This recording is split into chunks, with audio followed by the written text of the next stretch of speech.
दोस्तों, बिहार में एक बड़ा सियासी भूचाल आ गया है। भूचाल यह है कि अगर ये जो तमाम तस्वीरें निकलकर सामने आई हैं, इस पर अगर गंभीरता से विचार नहीं किया तो आरजेडी के सभी जीते हुए विधायक इस्तीफा दे देंगे। जी हां, यह पहली दफा होगा देश के लोकतांत्रिक इतिहास में जब जीते हुए सभी विधायक सिर्फ इस लिहाज पर कि चुनाव आयोग नहीं सुनता, जमकर धांधली के आरोप लगते हैं। स्ट्रांग रूम से लेकर तमाम अलग अलग जगह हुई वोटिंग में धांधली की खबरों के बीच चुनाव आयोग पूरी तरह से नतमस्तक नजर आता है।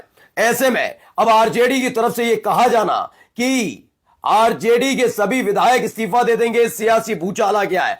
क्या इस बार चुनाव आयोग के खिलाफ एक बड़ा प्रदर्शन होने जा रहा है? क्या कुछ होगा वो आपको दिखाऊंगा। नमस्कार, मैं हूं प्रज्वल गौतम और आप देख रहे हैं नेशन 360।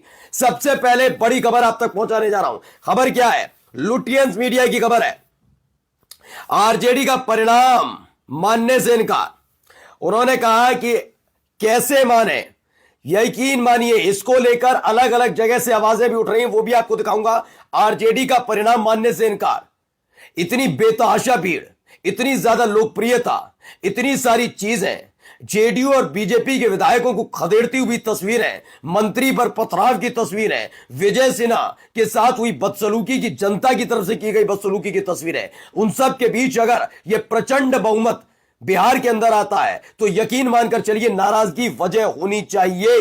पहले देखिए, आरजेडी के सभी जीते हुए विधायक इस्तीफा देंगे। यह अपने आप में बड़ी खबर। मैंने बार बार यह बता रहा हूं, अमूमन क्या होता था, यह बीजेपी भी जानती है और चुनाव आयोग भी, चाहे वो राजीव कुमार हो या फिर ज्ञानेश कुमार, यह कहा जाता रहा कर लो जो करना है, हम तो यही रखेंगे। ये इस तरह के हालात पैदा किए गए इस देश के अंदर कि कोई फर्क पड़ने वाला नहीं है, तुम चीखते रहो, चिल्लाते रहो, हमें फर्क नहीं। इनको भी पता है कि जब एक बार चुनाव परिणाम आ गया तो 10 दिन, 15 दिन, 20 दिन, 25 दिन, ज्यादा से ज्यादा 1 महीना, जब तक शपथ ग्रहण ना हो जाए और उसके बाद मंत्रियों को की शपथ ना हो जाए और उनको मंत्रालय ना मिल जाए, तब तक ही ये चीखते रहेंगे। उसके अलावा कुछ नहीं होगा। इस देश का चुनाव आयुक्त जब खुल्लम खुल्ला अपनी प्रेस कॉन्फ्रेंस में झूठ बोलता हो, वो बताए कि समाजवादी पार्टी ने उत्तर प्रदेश में 2022 में हुए चुनाव के दौरान जो अब आरोप लगा रहे हैं, उस समय हलफनामा नहीं दिया। इस देश के चुनाव आयुक्त ने प्रेस कॉन्फ्रेंस में झूठ बोला था, तो अंदाजा लगाइए उनसे निष्पक्षता की उम्मीद कैसे होगी।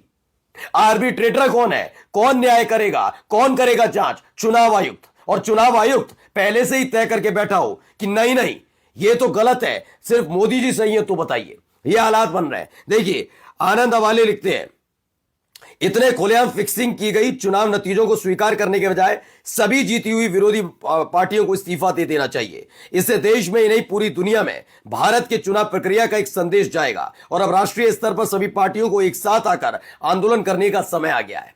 ये अपने आप में वाकई लोगों में नाराजगी है।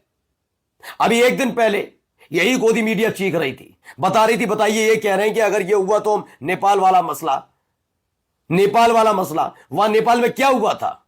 नेपाल में नाराजगी तो थी, धांधली, चुनाव, भ्रष्टाचार, ये तमाम चीजें थी।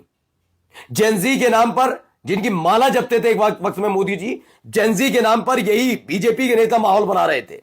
और अब देखिए, यही तो मसला है।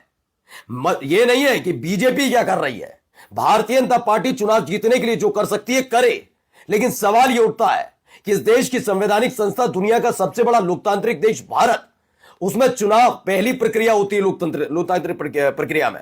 उस प्रक्रिया में अगर चुनाव के दौरान ये सारा खेल होगा तो नाराजगी लाजमी है या नहीं है? और अब देखिए, लोग कह रहे हैं खुल्लम खुल्ला कि ये होना चाहिए। एक बार सामने आकर बीजेपी चुनाव जीतने के लिए जो करती है करती रहे, लेकिन चुनाव आयुक्त थी अगर सुनवाई ना करे, ये कह दिया जाए कि अगर आप ऐसी भ्रामक बातें करेंगे तो फिर हम आपके खिलाफ कार्रवाई करेंगे। अगर किसी को संशय है तो उसका निवारण करना, उस समस्या का समाधान करना और संशय को खत्म करना, ये काम चुनाव आयुक्त का है। मुफ्त में नहीं कर रहे हैं, मोटी पगार मिलती है। अगर आरजेडी ने इस फैसले के बाद वाकई इस्तीफा दिया तो यह देश के इतिहास में पहली दफा होगा जब चुनाव आयुक्त की साख दांव पर होगी, इतने बड़े लेवल पर। नमस्कार।